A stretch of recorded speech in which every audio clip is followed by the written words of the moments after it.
Assalomu alaykum qadri baland qadrdonlarim. Sizlar bilan Xabarchi.uz kanalida O'zbekistonda va dunyoda kuzatiladigan so'nggi yangiliklar. Biz o'z ishimizni boshladik. Azizlar, xabarlarimizdan to'liq ma'lumot olish uchun videoni oxirigacha tomosha qiling.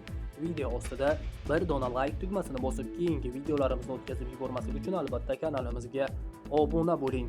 Bugungi dasturimizda O'zbekiston xalqi uchun shoshilinch xabar 22-aprelda qanday holat ro'y beradi batafsil videoda xabardor bo'ling. O'zgidromet 22-aprel uchun ob-havo prognozini e'lon qildi. Unga ko'ra chorshanba kuni qator hududlarda yomg'ir yog'ishi kutilmoqda. Toshkent shahrida havo o'zgaruvchan bo'ladi. Kunning ikkinchi yarmida yomg'ir yog'ish momaqaldiroq bo'lishi mumkin.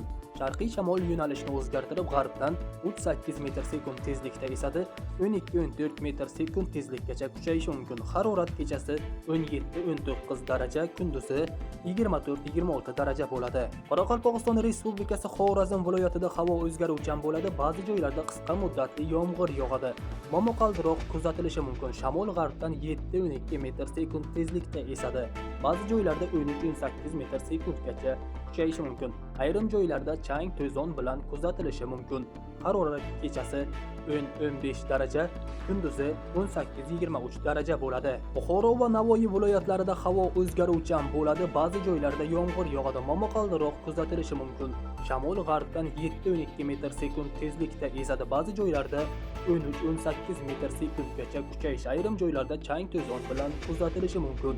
Harorat 13-18 daraja, kunduzi 20-25 daraja bo'ladi. Toshkent, Sirdaryo, Jizzax, Samarqand viloyatlarida havo o'zgaruvchan bo'ladi. Ba'zi joylarda yomg'ir yog'adi, momaqaldiroq kuzatilishi mumkin.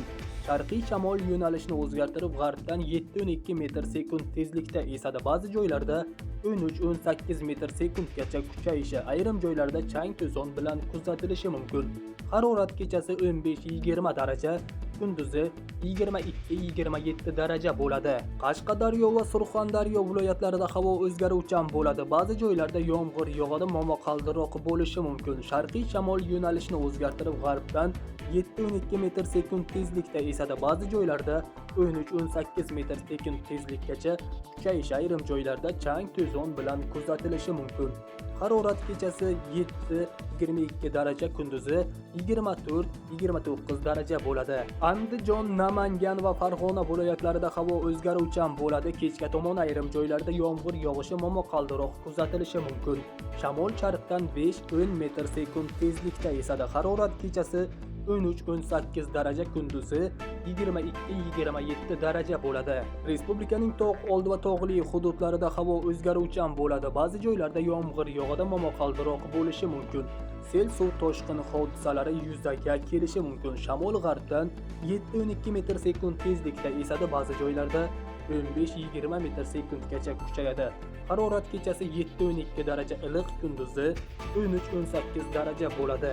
O'zbekistonda haftaning birinchi yarmida havo harorati pasayib, juma kunidan yana ko'tarilishi prognoz qilingan. Hafta o'rtalarigacha tog'li hududlarda sel xavfi e'lon qilingan.